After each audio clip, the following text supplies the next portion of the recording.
আইফুড চ্যানেলের ভিউয়ার্সদের জন্য আমার পক্ষ থেকে আমার আরও একটি সিগনেচার পিঠার রেসিপি। কোনো পিঠা বানানো যদি এত সহজ হয় তাহলে তো রোজই পিঠা বানিয়ে খাওয়া যায়। একটি প্যানে মাত্র 5টি উপকরণ একসাথে ঢেলে মিলিয়ে নিলেই তৈরি দুধ পোড়া পিঠা। এই দুধ পোড়া পিঠার স্বাদ ভোলার মতো নয়, একবার খেলে স্বাদ মুখে লেগে থাকবে আজীবন। By the way, I am chef Ishika, welcome to iFood channel. যেহেতু নামই তার দুধ পোড়া পিঠা, তাই দুধ তো লাগবেই। তাই প্রথমেই একটি প্যানে দিয়ে দিলাম 2 লিটার গরুর ফুল ক্রিম লিকুইড দুধ। এবার চুলার মিডিয়াম টু হাই হিটে নেড়ে চেড়ে দুধে বলক তুলে নিব। দুধে বলক চলে আসলে দুধটাকে জাল করতে থাকবো শুকিয়ে ঘন হয়ে যাওয়া পর্যন্ত। আমি এখানে 2 লিটার দুধকে জাল করে অর্ধেক করে নিয়েছি, মানে 1 লিটারের মতো করে নিয়েছি। দুধটা যখন শুকিয়ে ঘন হয়ে আসবে তখন দিয়ে দিব 1 কাপ চিনি।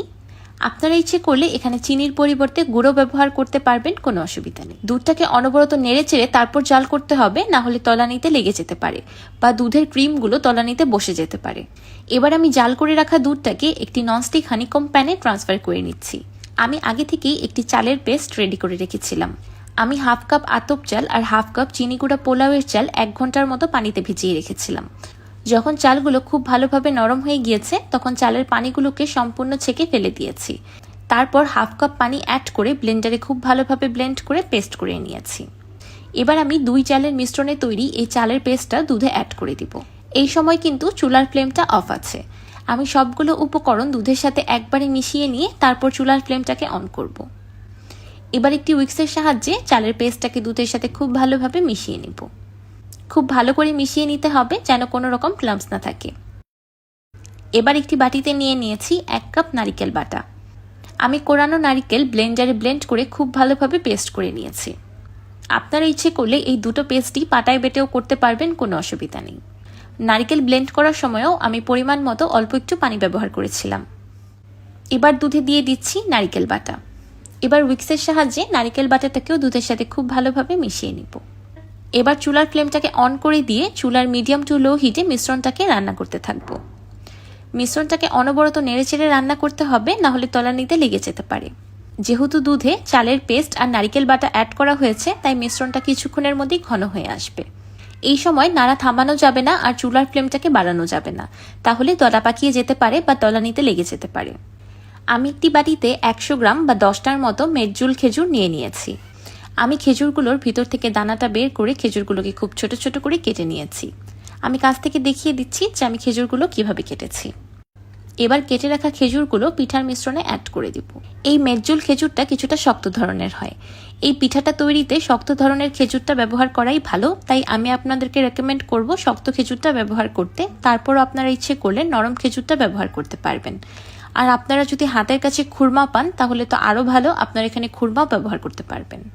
যখন দুধটা সম্পূর্ণ শুকিয়ে এমন ঘন হয়ে একটা হালুয়ার মতো কনসিস্টেন্সি চলে আসবে তখন উইক্স রেখে স্প্যাচুলাতে শিফট করব। এই সময় দলা পাকানোর সম্ভাবনাটা একটু কম থাকবে, তাও অনবরত নাড়তে থাকতে হবে। এবার দিয়ে দিচ্ছি 2 টেবিল চামচ ঘি। এবার ঘিটাকেও খুব ভালোভাবে মিশিয়ে নিব। খেজুরগুলো ইচ্ছে করেই আমি একটু পরে অ্যাড করেছি যাতে খেজুরগুলো ওভারকুক হয়ে বেশি সফট হয়ে গলে না যায়। ঘি অ্যাড করার কিছুক্ষণ পরেই দেখবেন পিঠার মিশ্রণটা প্যানের গা ছেড়ে আসবে। এই পর্যায়ে চুলা থেকে নামিয়ে নিব। আমি আগে থেকেই একটা 6x6 এর বেকিং মোল্ড বেকিং পেপার দিয়ে রেডি করে রেখেছিলাম।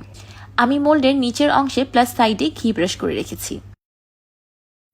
এবার এই পিঠাটাকে এভাবেই রেখে দিব ঠান্ডা হয়ে রুম টেম্পারেচারে চলে আসা পর্যন্ত, আর খুব ভালোভাবে সেট হয়ে যাওয়া পর্যন্ত। 10-15 মিনিট পর ফিরে এলাম। পিঠাটা খুব ভালোভাবে সেট হয়ে গিয়েছে আর খুব ভালোভাবে ঠান্ডাও হয়ে গিয়েছে।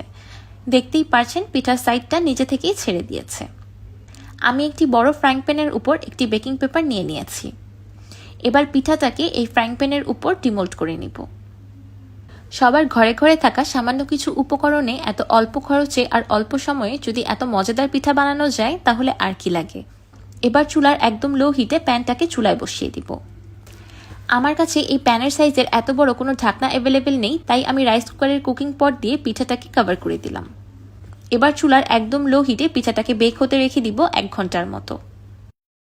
1 ঘন্টা পর আমার পিঠাটা পারফেক্টলি বেকড। দেখতেই পারছেন উপর থেকে আর সাইড থেকে কত সুন্দর একটা কালার এসেছে। আপনারাও যদি চুলায় পিঠার এত সুন্দর কালার আনতে চান তাহলে অবশ্যই সিলভারের ঢাকনা ব্যবহার করতে হবে। কাচের ঢাকনা ব্যবহার করলে এত সুন্দর কালার আসবে না। আমি এই দুধ পোড়া পিঠাটাকে স্কোয়ার শেপের বানাতে চেয়েছিলাম, তাই আমি পিঠাটাকে প্রথমে মোল্ডে সেট করেছি, পরে তাওয়ায় দিয়ে পুড়ে নিয়েছি। আপনারা পিঠার মিশ্রণটা সরাসরি চুলা থেকে নামিয়ে এই প্যানেই সেট করে নিতে পারেন, তারপর সরাসরি চুলায় পুড়তে দিতে পারেন। এতে করে আপনাদের পিঠার শেপটা গোল হবে, কিন্তু ঝামেলা একটু কম হবে।